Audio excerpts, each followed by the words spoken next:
Hey y'all, it's me Sydney and welcome back to Planet Sid.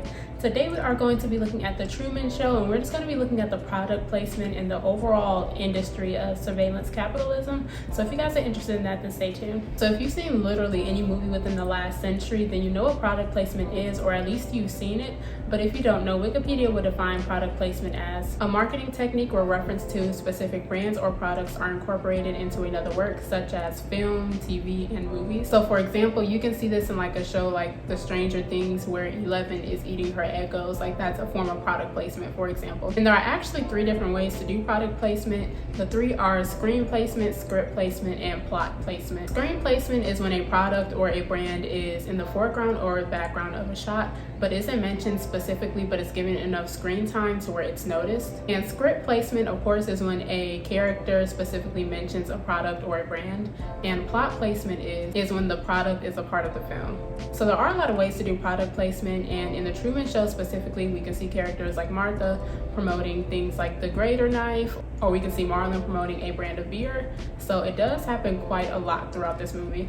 But just to give a little history on product placement has been around since the 19th century, so it has been around for quite a while, but it was popularized by the 1982 blockbuster hit E.T. with the Reese's Pieces. So that's when it really became like a thing, and then a lot of other movies started to follow the trend of product placement. And the industry of product placement has grown to be worth over $23 billion, so it is very profitable for the movies and for the brands as well. But a film that made me take a different look at product placement along with capitalism and consumer culture would of course be The Truman Show. So if you don't know, The Truman Show is a film about a reality show where the star is the first person to be legally adopted by a corporation, but unbeknownst to him, every moment since he was a newborn has been recorded and he is the star of the show, but he doesn't know that. So literally everybody around him, including his wife and his friends, are all actors, and the town that he lives in is one big soundstage. And in the film, The Truman Show is an absolute hit. There are millions of people who tune into it every day to see what he's doing, and that have grown to be very attached to his character. But in my opinion, I feel like this film was made in a way to kind of turn the lens on Hollywood, to raise the question of just how ethical the industry of surveillance capitalism and just capitalism in general in the film industry is, especially when the success of a show or movie relies heavily on the commodification of the human experience, much like in The Truman Show. And the term surveillance capitalism was coined by Shoshana Zuboff, and she would describe surveillance capitalism as an economic order that claims human experiences as free raw material for hidden commercial practices of extraction, prediction, and sales. And so we're going to dive deeper into that because, of course, The Truman Show is an exaggerated look at Hollywood, but it isn't too far off. So in the film, the person who was in charge of everything that happens on the set of The Truman Show would be Christoph, who is the executive producer. And I found his name interesting because his name sounds a lot like Christ.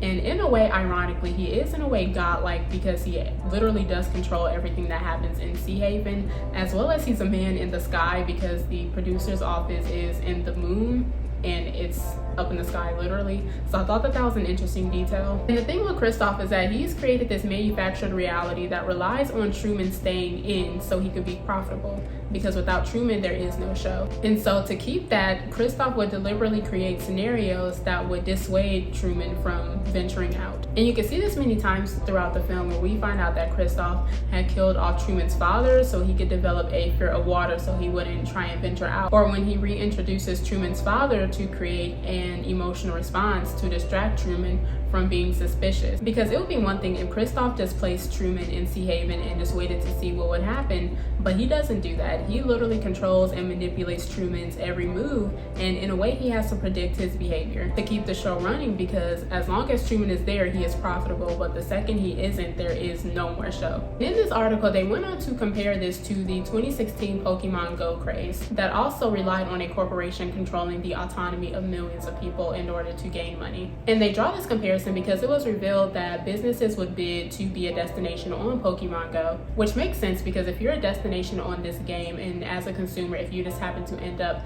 at a specific establishment after scrounging around all day collecting Pokemons, then you're going to be more inclined to buy something from that business. So for example, if Starbucks was a destination on the Pokemon Go game, if you just happen to end up at Starbucks at the end of your day while playing Pokemon, then you're going to be more inclined to buy a drink, for example. But the thing with surveillance capitalism is that the players of Pokemon Go, they think they made the decision to go to Starbucks and to purchase a latte, but they didn't. Their behavior was modified so they would end up at Starbucks so they could spend money. These people were just playing a game but were strategically placed at a business. And the exact same thing happens in the Truman Show with advertisements in relation to bodily autonomy, because consumers are led to buy specific products through product placements. And you can see this in the Truman Show where they will flash back to the different audiences that are tuning in and watching it.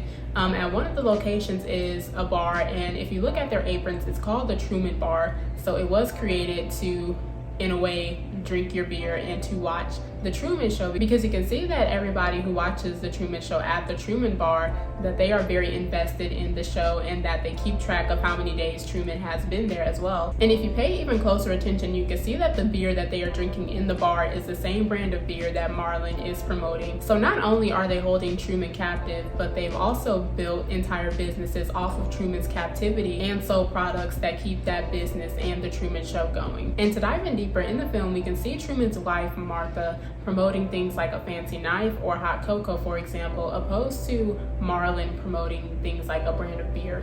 And one could argue that these specific products are being marketed by specific actors to uphold gender roles, which isn't shocking because gender marketing, of course, is a thing, and the Truman Show is beloved by millions of people of all ages. So it would be safe to assume that these choices for product placement and who they are using to promote specific products aren't by accident. Now, of course, I wouldn't expect a character like Martha to be promoting a toolkit, for example, but at the end of the day, people buy products that she recommends because they like her and a certain demographic of people see themselves in her. So if she were to promote a product, then people are going to buy it regardless because it's Martha promoting it. Because the thing with product placement is that, of course, it's very obvious if you're holding a specific product in a frame and talking about how great it is, people are going to be more inclined to buy it.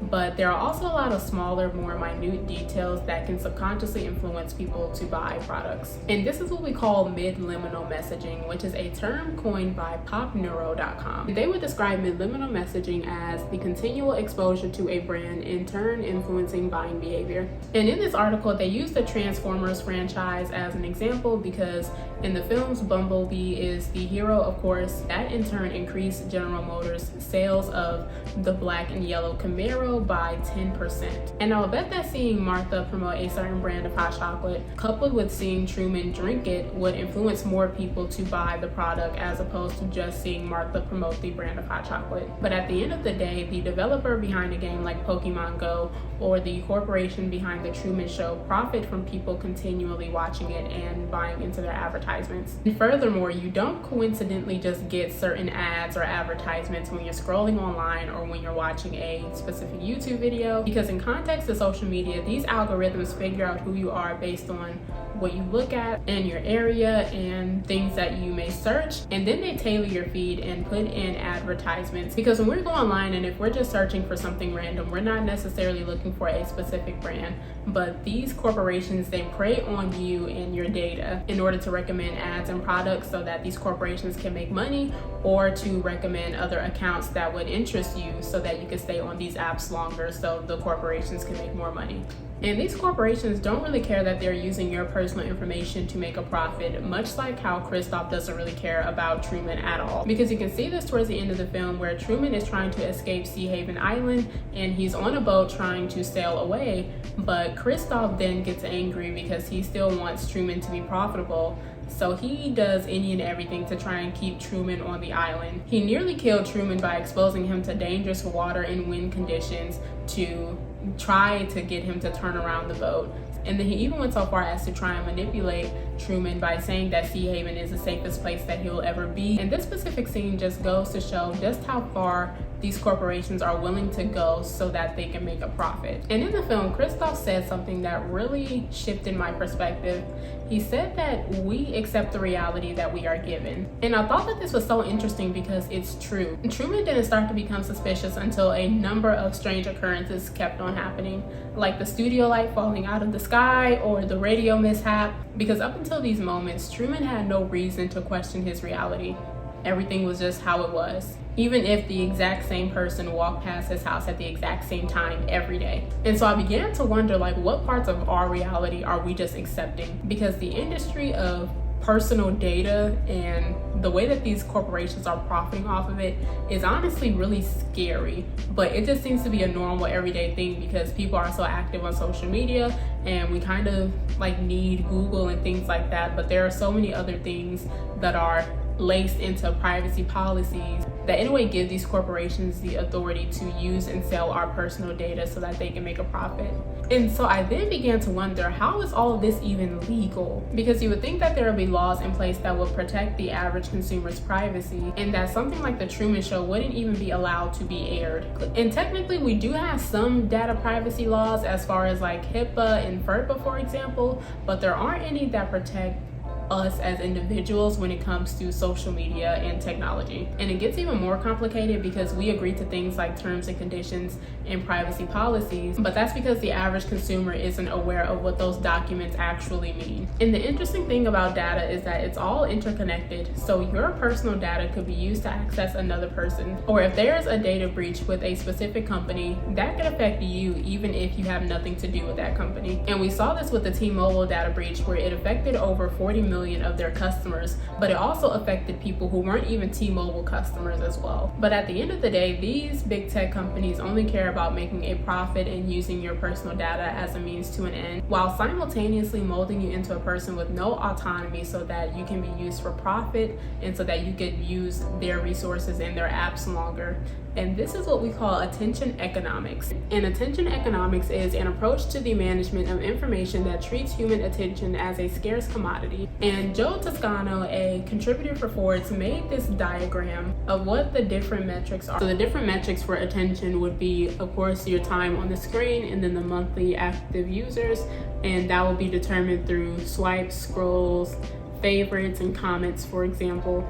And then the data is a pseudo-legitimate asset capable of being defined and regulated that is currently unregulated and manipulated by market. So the different products will be business information, personal, employment, financial, health, and then so lastly we have money, which is a regulated legitimate asset capable of being traded in standard marketplace that is in control and sanctioned, which the different revenue streams will be research studies, enhanced development cycles, ad targeting, data browsing operations, and curated services. In this article with Forbes, they really drive home that data is the most profitable commodity, period.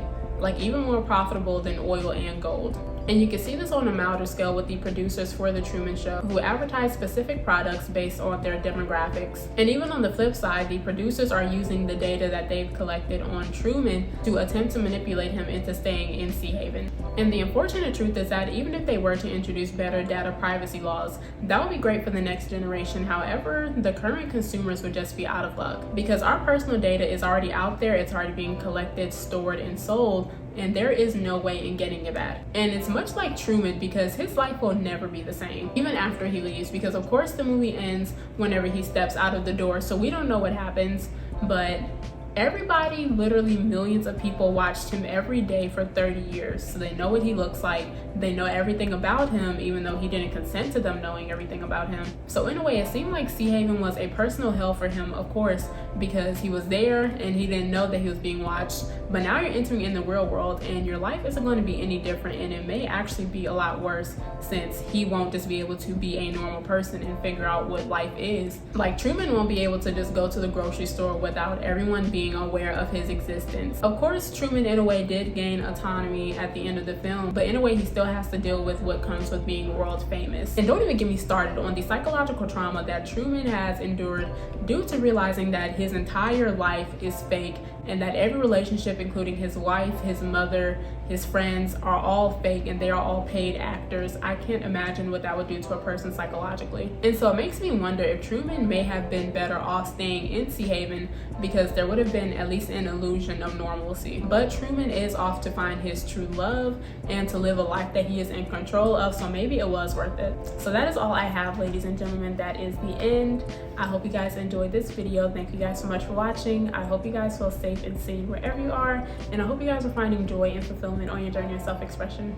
Until next time.